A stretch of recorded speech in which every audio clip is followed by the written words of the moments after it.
It's finally here, the global release of the mobile game Wittle Defender.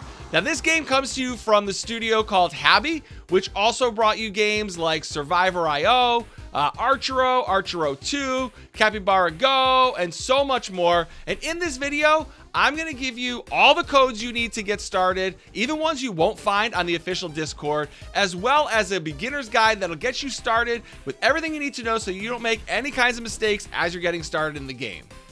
Now, if you haven't redeemed codes before, and you probably haven't because this is the first time that we're releasing codes, click up on the top left where you see your player icon. And under that, you'll see your user ID. All you have to do is press copy.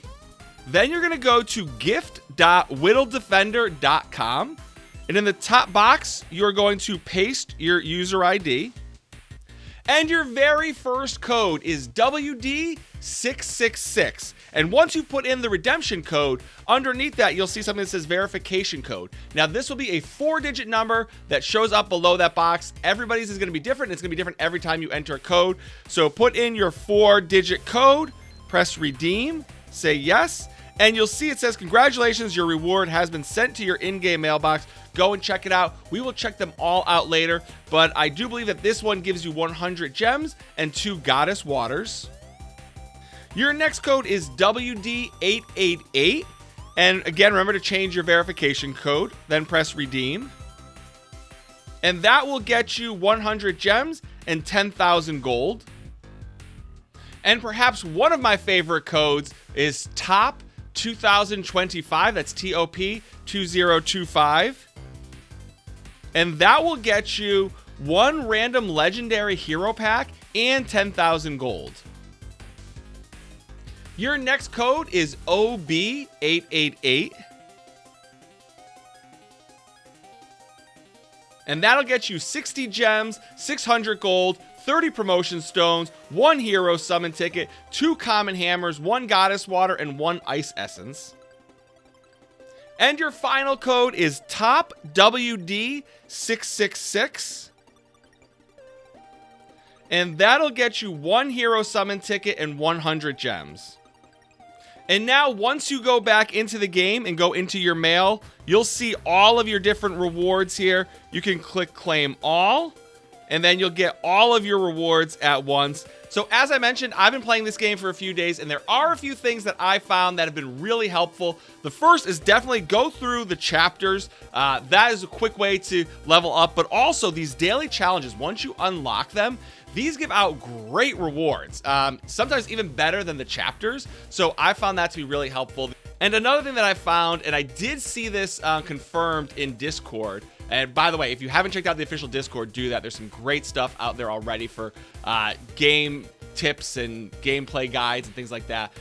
But in some modes, it's actually better to deploy only 3 or 4 of your top heroes instead of all 5. Because even though you get that multiplier for having more heroes out at once, it's a quicker way for you to level up your top heroes so that you can focus on them and then you can add those other ones in later. I found that to be extremely helpful on several different occasions.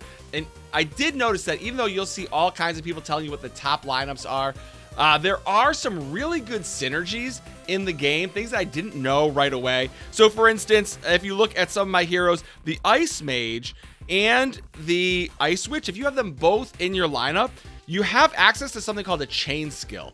And that chain skill has 2 powers that work together. So in this case, you'll see Frost Nova and Icicle Sweep spawn ice shards.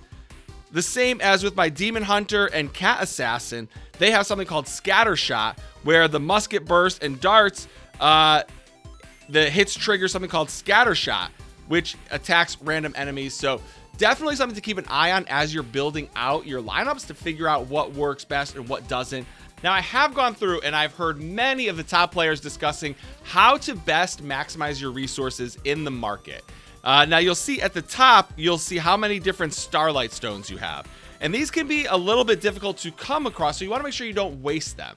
Now, if you are going to use them on one of the characters, the character that many people suggest that you really want is Seraph. Now, there is an option when you start the game, you can buy Seraph for 99 cents, or you can purchase in the market. I'm going to make that purchase now because one of the great things about Seraph is she is the only character that can heal other troops. There are some troops that can heal themselves, but Seraph can actually support and help heal all of your other troops, which is especially useful as you get some of those high DPS players. You want to keep them healthy, and Seraph can do that for you. So that's a great way to use your resources. You'll also see in the 7-day carnival event, there's an option to use your gems under the goodies tab. Now, I would personally recommend saving your gems until you get closer to the 7th day, because those gems can be used in other places.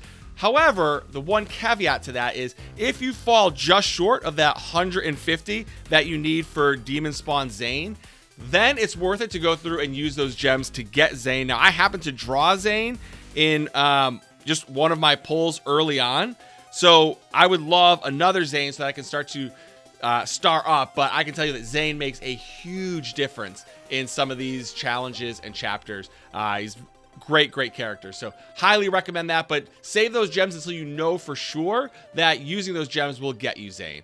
So as I mentioned, this game is brand new. Things are changing constantly. I know the guilds are supposed to come out, and I believe it's June 16th, which is really close to when this video is coming out. So that hasn't started yet, but that'll be another feature. I really like this game. It's only been a couple days, but I have found myself playing this a lot. And you know, I have lots of other videos where I play Archero 2 a lot, played Capybara Go quite a bit, but this one so far for me, I think I like it as much, if not better, than Archero 2. So I'm going to keep playing. If you want to see more videos of this game and you want to see more codes or more strategy guides, definitely let me know in the comments below. And if any of this was helpful to you, make sure you give this video a big like. And if you haven't subscribed, make sure to subscribe. And even if you have subscribed, make sure you turn that notification bell on, because as you know, when Happy puts out codes, they don't last forever. So you want to make sure you get notified as soon as there's new codes. And as always, thank you so much for watching, and I'll see you next time.